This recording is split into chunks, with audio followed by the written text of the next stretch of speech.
Good evening, everyone. Uh, I hope my voice is clear. And we'll just wait for 5 7 minutes for others to join, and then we can begin with the session.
Okay, so we can start with the session.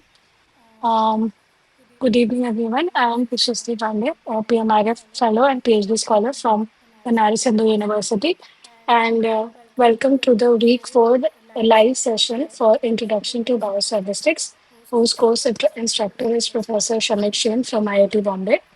And as per previous three sessions that we have already conducted, in this week's session as well, we will go along with some questions of previous year's assignments and we will try to solve them.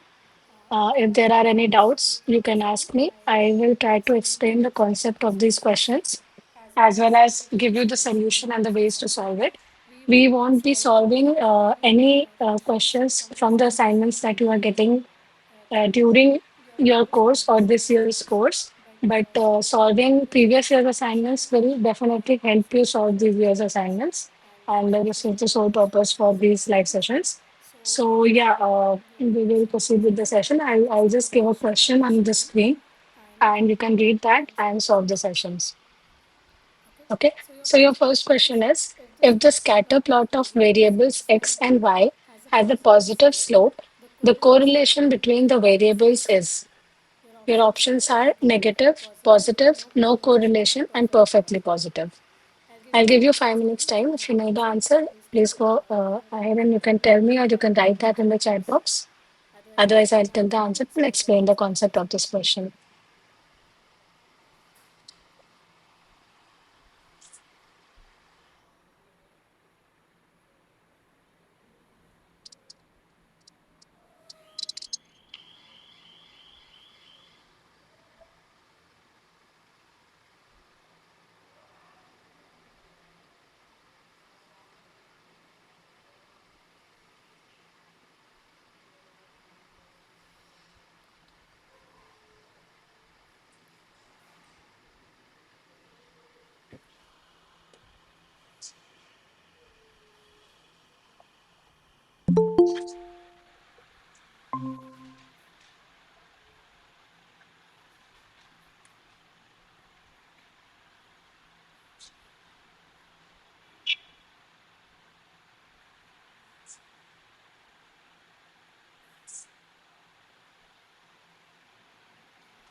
Okay, so we'll go ahead and we'll try to understand the concept of this question. So for this, let's first understand that what is scatter plot is. So basically, scatter plot is a type of graph, okay, which is used to show the relation between two variables. Now, so when you plot a scatter plot, every dot in your scatter plot will represent an observation in your data. Okay, so whatever the points that you are showing or whatever the dots are there in the scatter plot will be one data point of the entire data set. And of course, since it's a graph, so it will have one x-axis and one y-axis. Okay, so every axis will show data for one value. Suppose x and y. So if there is a dot here, here, and here, so this will be an example of a scatter plot. So every single dot in this scatter plot will represent a single value, and that value will be a representative of x variable as well as of the y variable. Now, looking at the pattern of these kind of scatter plots, you can either identify the pattern in your data set, any trend if it is following, or if there are any correlations between the two variables for which the data has been plotted. Okay. So, for example, if your data is showing a trend which is showing a positive slope, okay. So, in that case, it might have a positive correlation. Positive correlation means if your x variable is value of your x variable is increasing, there is a chances that the value of your y variable will also increase. Okay, so these kind of plots are called as data having a positive correlation. Similarly, if the slope of your graph has a if the trend of your graph has a negative slope, then there is chances that it has a negative correlation. Okay, so in case of negative correlation, if the value of your x is increasing, there is chances that the value of your y is decreasing. So this is called as a negative correlation.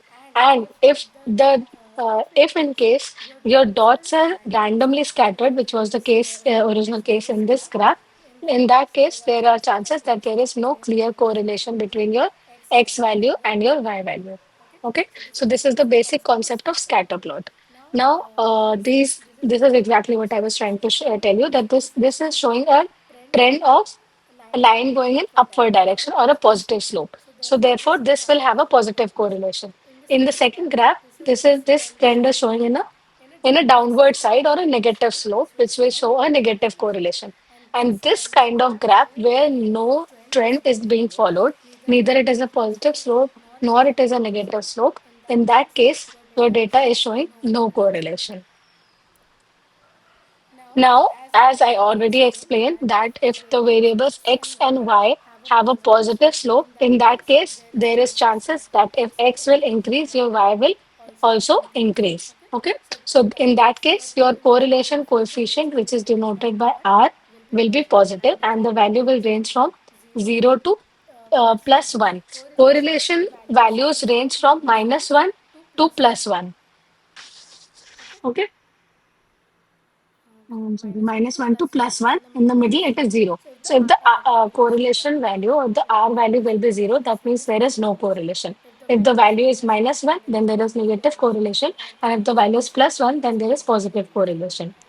The more the value is closer to either +1 or to -1, the more stronger positive or negative correlation your data will have. Okay. And the more your value is closer to 0, more likely the data is scattered. Now, based on this, the answer to your question, which was the scatter plot of variable x and y, which is having a positive slope. So here is your answer. Positive slope, the correlation between the variable is. So your answer will be B, positive. Okay. Now moving on to our second question. Correlation coefficient lies between. Okay.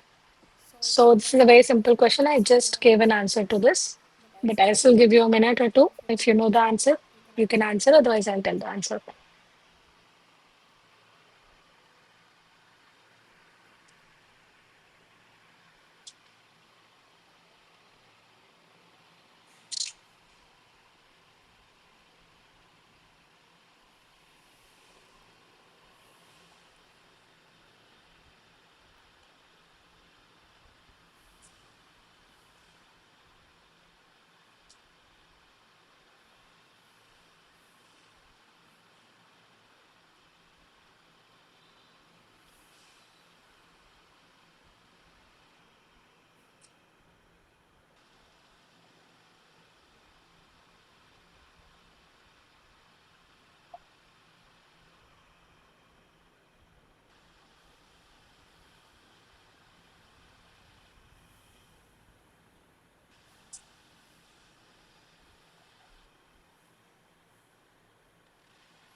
Great. So we will try to solve this question. Now the question was uh, talking about correlation coefficient.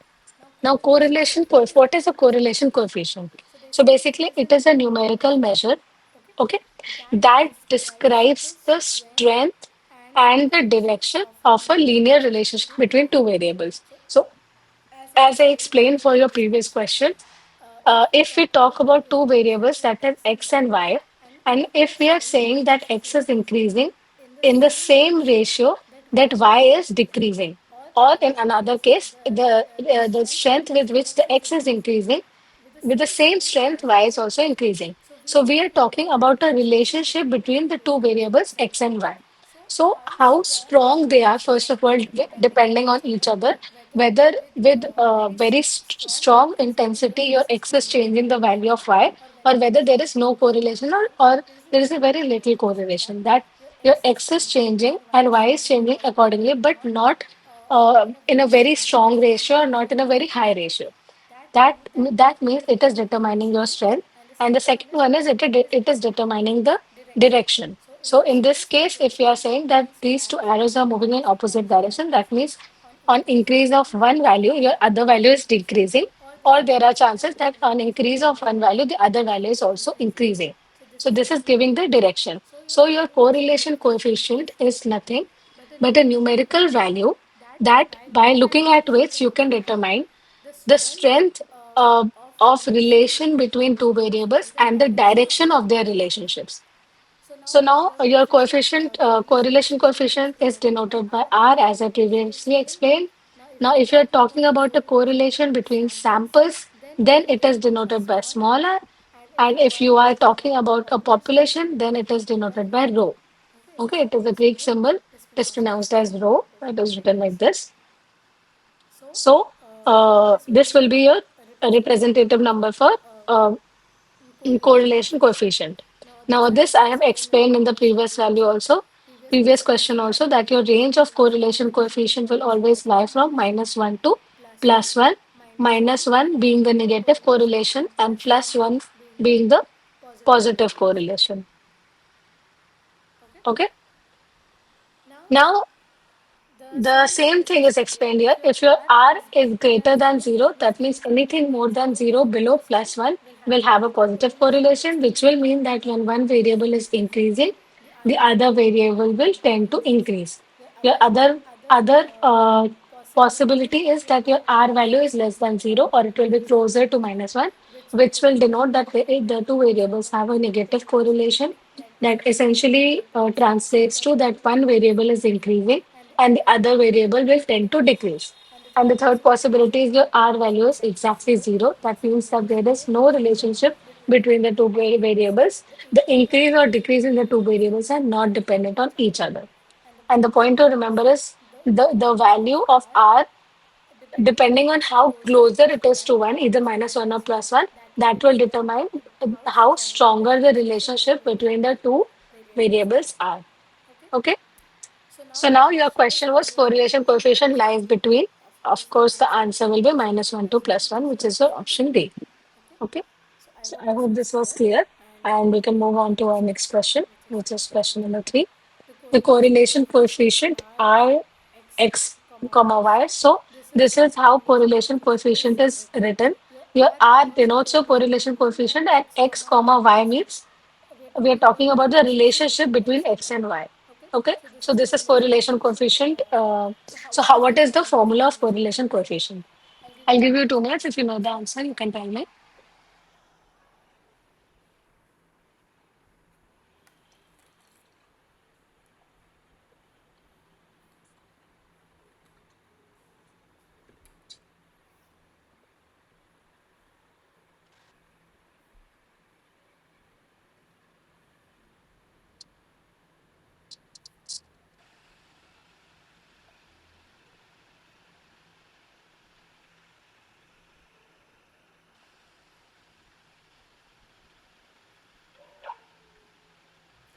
Okay, so we have one answer, which is third option.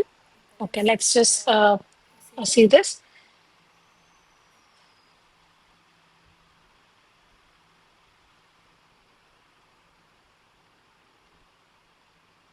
Okay, so someone is asking in the chat box that conditional probability and other 4 week topics will be discussed today or not.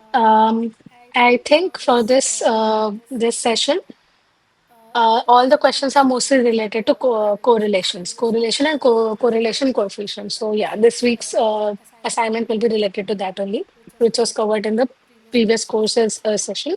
So we'll be discussing questions about that.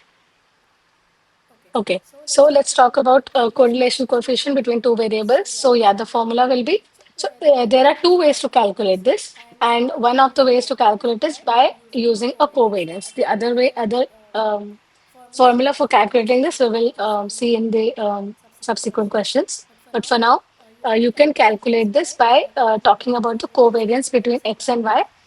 So this exactly is the formula of correlation coefficient. So here covariance between x and y can be calculated by this formula. So now for calculating a covariance, what you need to do is you need to do a summation of xi minus x bar. So if you remember from the previous sessions, x bar here represents the average value of all the x variables, and y bar will represent the average value for all the y coefficients. Okay. So now if you calculate the summation of all these values and your n will be the number of samples or n minus 1, then in that case, this formula will give you the value of covariance x and y. And then your sigma x and sigma y is nothing but your standard deviation for x and your standard deviation for y. Okay. So once you have all these values, you can calculate your correlation coefficient between the variables x and y. Now coming back to our question, correlation, your option C is correct. Covariance between x and y divided by standard deviation of x and standard deviation of y. So yes, your option C was correct. Let's move on to our next question. Which of the following statements is incorrect? Your options are extrapolation is used to determine a value lying outside a given data set. Interpolation is used to determine a value lying within a given range of points. Extrapolation cannot be used to predict past values, and interpolation is a useful tool in forecasting or predicting trends. I'll give you 2 minutes if you know the answer.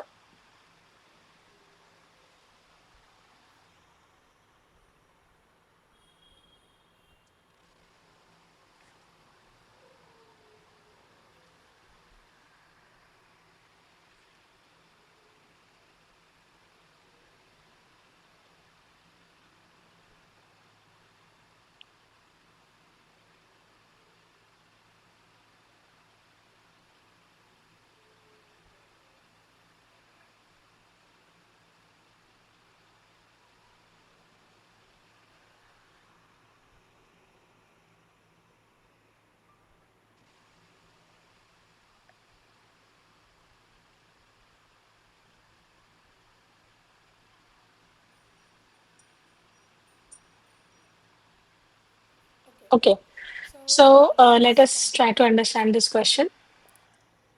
To understand this question, let's first talk about the two major terms that are used in this question. One is extrapolation, and the other one is interpolation. So let's talk about what these two terms mean. So your interpolation means that estimating a value within the range. So if you have a data set and you have particular data points for that, and you want to estimate the values within the range of those data sets, then it is termed as interpolation or interpolation of the data sets. Okay. So for example, if you know that the temperature at 10 a.m. is say 20 degrees Celsius, and at 12 a.m. it is 24 degrees Celsius. So now you can interpolate what the temperature or estimate of the temperature will be at around 11 a.m. because your data range is from 10 a.m. to 12 p.m. So you can definitely determine between 11 a.m. Now, the important point here is this interpolation of data is usually safe and it is more accurate because you already know the extremities of your data point. Okay, and more likely you will tend to know about the trends that your data is following. So that is why when you're interpolating a data, it is there are high chances that the interpolation will be more accurate. Now, the other term was extrapolation. Now, what is it? What exactly is extrapolation? Now, it is actually an opposite term for interpolation. As in case of interpolation, we were looking within the range, but in case of extrapolation, we will look outside the range. Okay, so now let's try to understand this with one example. Suppose if we are taking the same example that the temperature value is between 10 a.m. to 12 p.m. and you were interpolating at 11 a.m. So now with this data set, if I ask you that what would be the temperature at 1 p.m. Now your data range lasted from 10 a.m. to 12 p.m. Okay, so now talking about 11 a.m. I'm sorry, 12. Yeah. So now if I'm talking about 11 a.m., that will come within the range. Okay, so this will be intervalue. But now if I talk about the value of 1 p.m., so that will not lie in this data set. So this estimation will be called as extrapolation. Okay, because your estimation will be outside the range of the data sets that you have.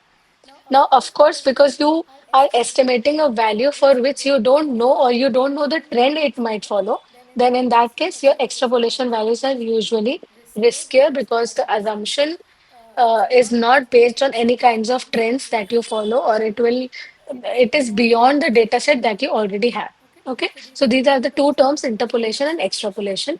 Now, based on this, the answer to your question was which of the following statements was incorrect. So, your incorrect statement was interpolation is a useful tool in forecasting or predicting trends. No, because interpolation cannot predict the trend. That was the limitation of interpolation. It can only predict within inside of the data value. Okay, it cannot predict outside the data value. So, your incorrect option will be fourth option. Now let's move on to our next question. Calculate the correlation coefficient for a given data set. Now this is a numerical. It might take a little time. So I'll just give 5 minutes time so you can solve this question.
Okay, so now we will just try to understand this question. Since this is a solving question, it requires arrangement of data. And okay, so let's talk about how to solve this question. So as I have already previously discussed, what is the formula for solving correlation coefficient? So this exactly is the formula. And now if you can see that there are certain things that you need to find out to put in this relation so that you can calculate it. Okay. So now based on this formula, let's first understand arrange our data in the given data set format. So this is called as a frequency distribution table. And if you calculate all these values, then you just have to put these values in your equation and then you can simply solve it. Okay. So now your question gave the value of your x. Okay.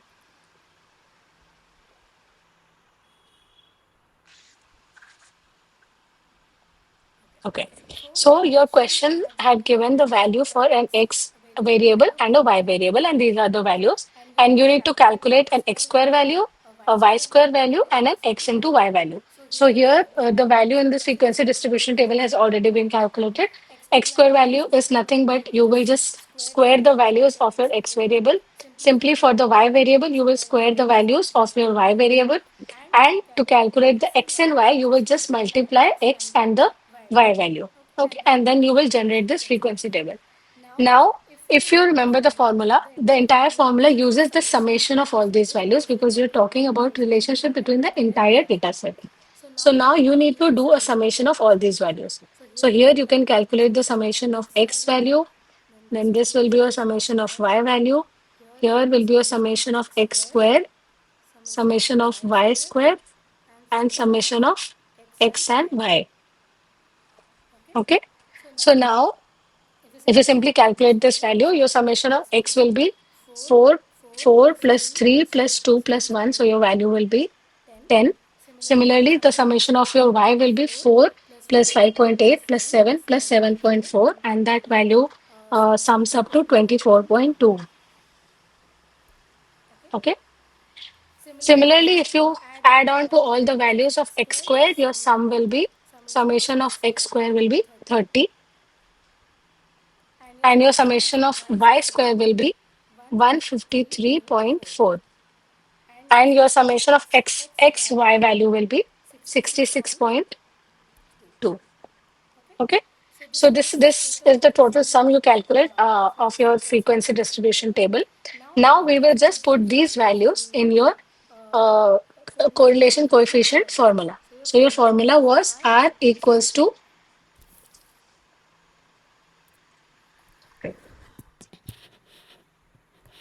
yeah, so your formula was r equals to,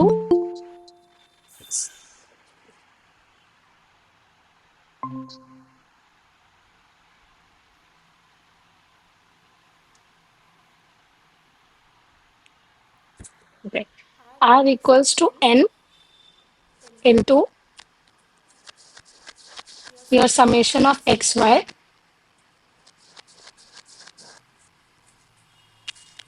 minus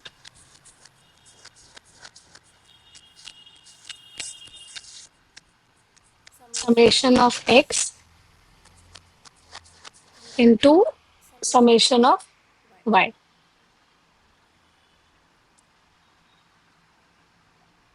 Okay, divided by square root of n into summation of x square minus summation of x squared value of summation of x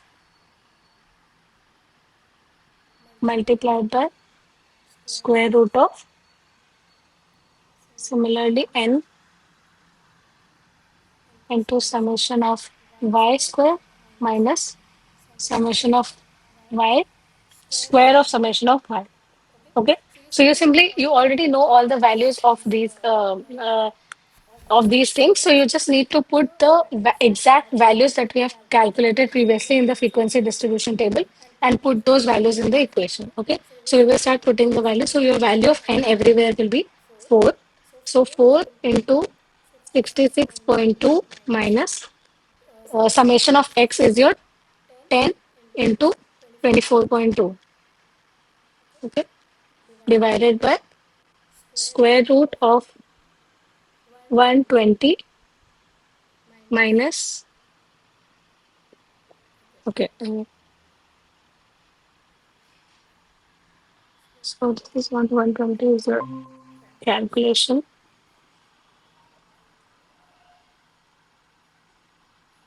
Okay, so divided by your n is 4 into 30 minus 10 square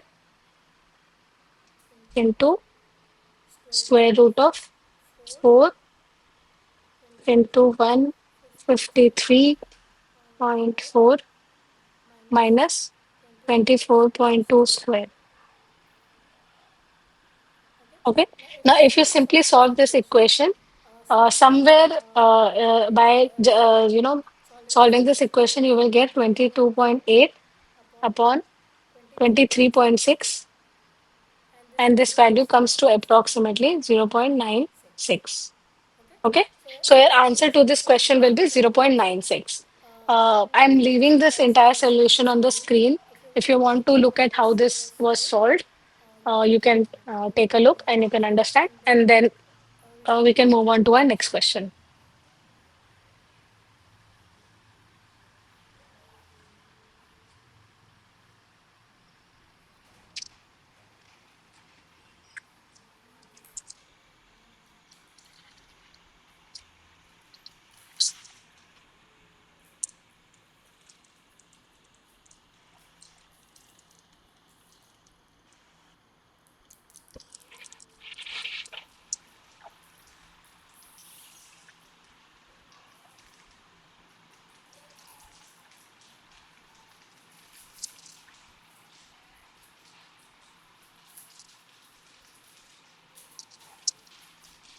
Okay.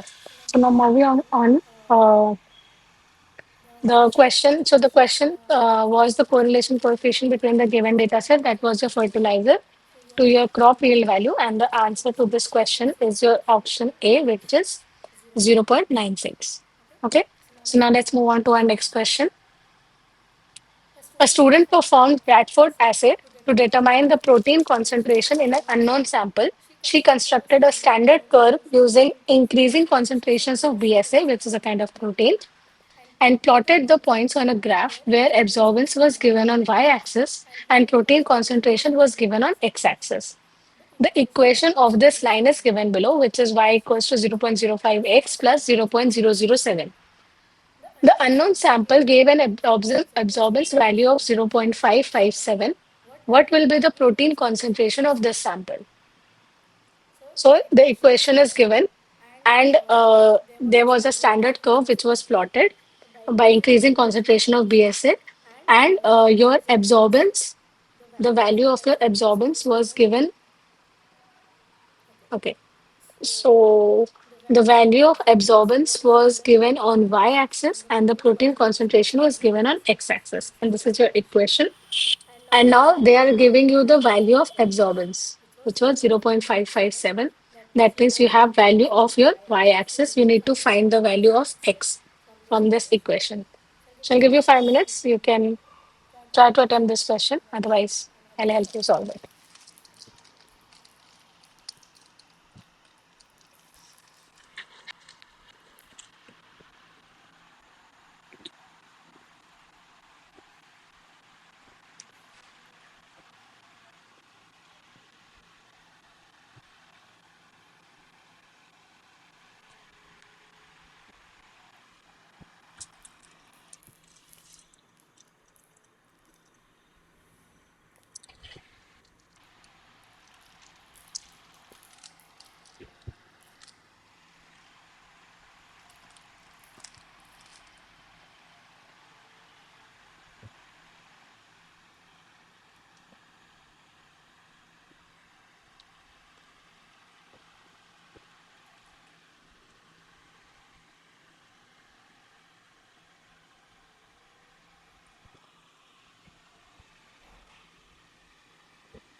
Okay.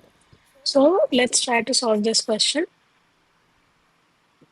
So it's a very simple question. You just need to put the values in the equation and then simply solve it.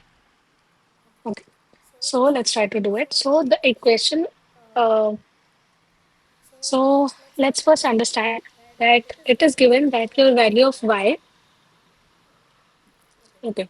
So the value of y will represent the absorbance and your value of x will represent the concentration of the protein. Okay. Now, the equation that was given, the equation was y is equals to 0.05x, y is equals to 0.05x plus 0.007. So now you just put the values. So the y value was already given to you in the question, which was 0.557 is equals to 0.05x plus 0.007. And if you solve this equation, you will get the value of 0.55 will be equal to 0.005x, and your value of x will be 11 from this. Okay. So I am just putting this on the on your screen to see how this was exactly solved to find the value of y from the given equation, which was your x value. So the answer for this question was your option B, which says 11. Okay. Now let's move on to our next question. It is also a bit of large question. So a research study recorded the time taken in y seconds to obtain absorbance x as given below. Calculate the coefficient of correlation. It is a very similar question to as how we attended the last question. I'll give you 5 minutes. You can solve it.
Okay, so we will try to understand this question.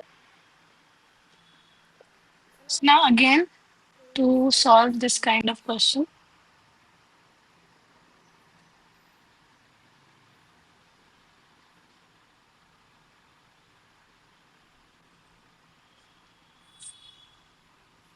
so to solve this kind of question again, you need to use the correlation formula that we have already discussed.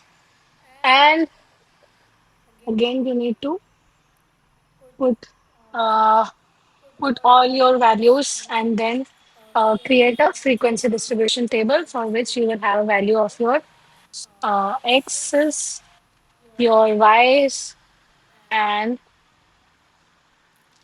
yeah, so you will have your value of x, value of y. You will calculate x square, you will calculate a value of y square, and then you will calculate a value of an xy.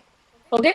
So now once you calculate all these values, you will get everything that is required to put it in the correlation formula. And when you put all these things in a correlation formula, you will be able to solve the answer. So your answer, this is exactly how you will get your answer. Just put all the values, calculate the summation of x, y, x square, y square, and an x and y value. So your answer according to this will be 0.97. Okay.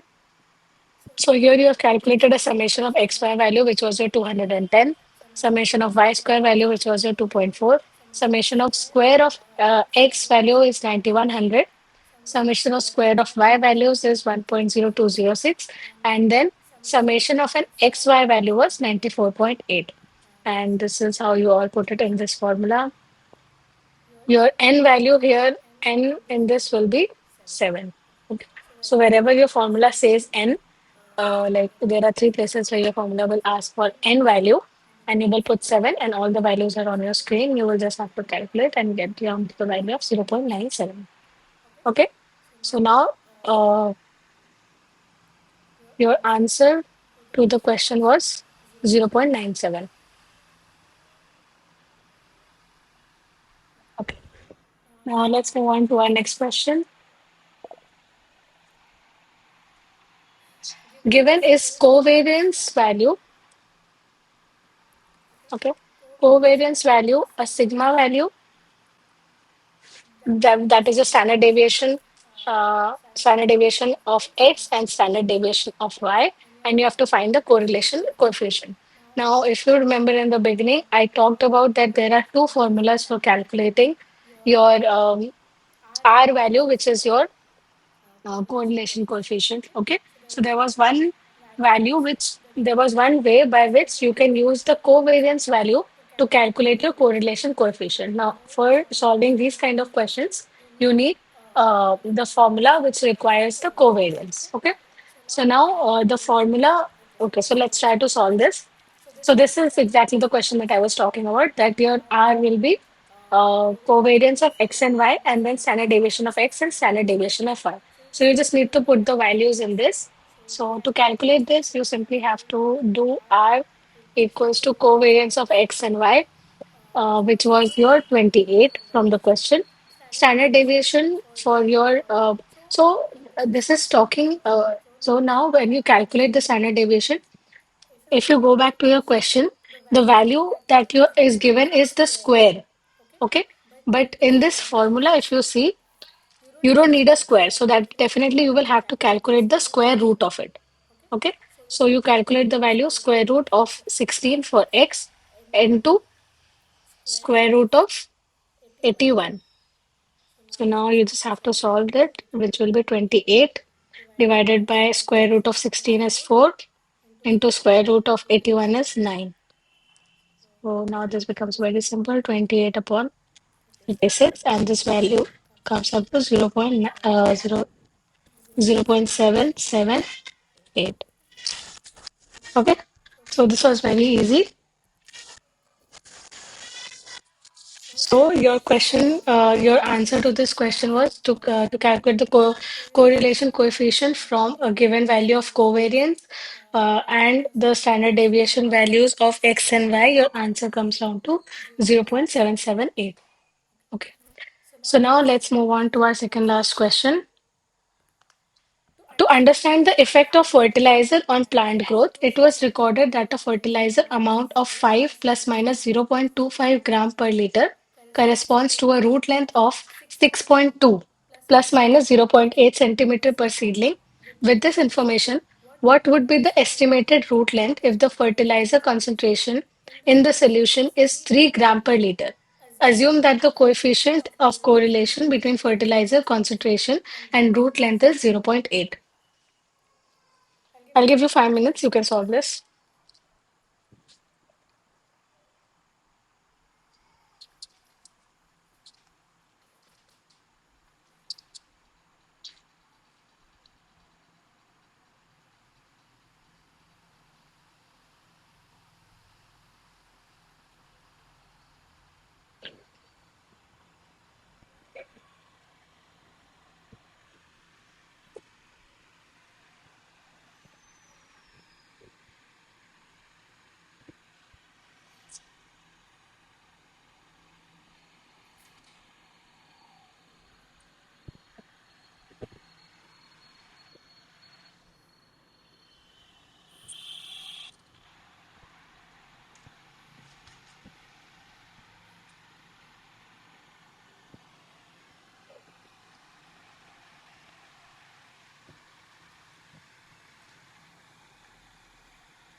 Okay, so let's try to solve this question. Again, the question.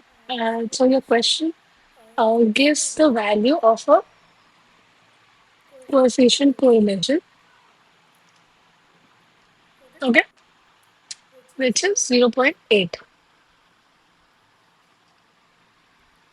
So now let's try to solve this question.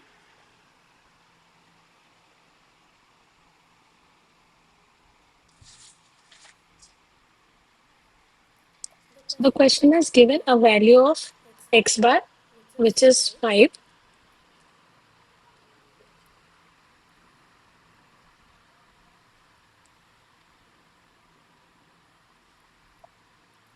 a value of y bar, which is 6.2,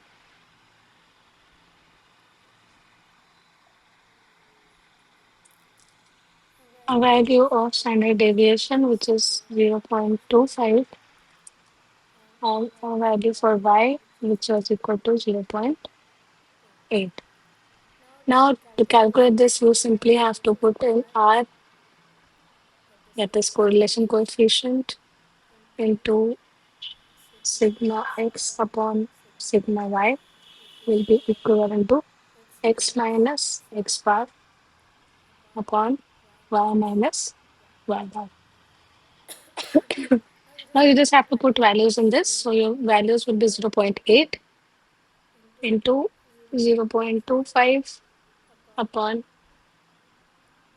0.8. Okay. So you already have value of y minus y bar, which is 3 minus 6.2. And you need to find out the value of x, and your x bar value is already 5. Okay. So if you solve this equation, your x will be equal to 0.25 minus into minus 3.2 plus 5. So it will come down to minus 0.8 plus 5, which will be equal to 4.2. So, according to the question, at a fertilizer concentration of 3 gram per liter, the root length will be 4.2 centimeter per seedling. Okay. So this is I'm leaving it on for a minute so you can see how this question is exactly solved.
Okay, so now let's move on to our last question. It's just to understand the effect of fertilizer. Okay, so answer was 4.2 to the previous question. So our last question for this session is if R equals to minus 1, the correlation between the variables is. So this is a very simple question. We have already talked about correlation, and we have also talked about that if R value is plus 1, the correlation is positive, and if the R value is minus 1, the correlation value is negative. Okay. So now this question is talking about minus 1.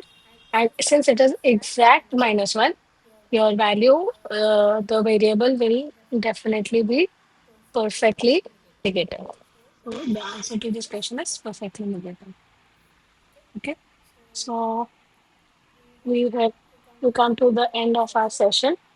Um, Guys, of 10 minutes, if there is any question that you want to ask me, or if there is anything else that you want to suggest for the next live session, you can please do that. And if not, then we will end today's session. And I will see you next week, same day and same time for another live session. Thank you so much. And I'll be here for next 10 minutes. If there is anything, please let me know.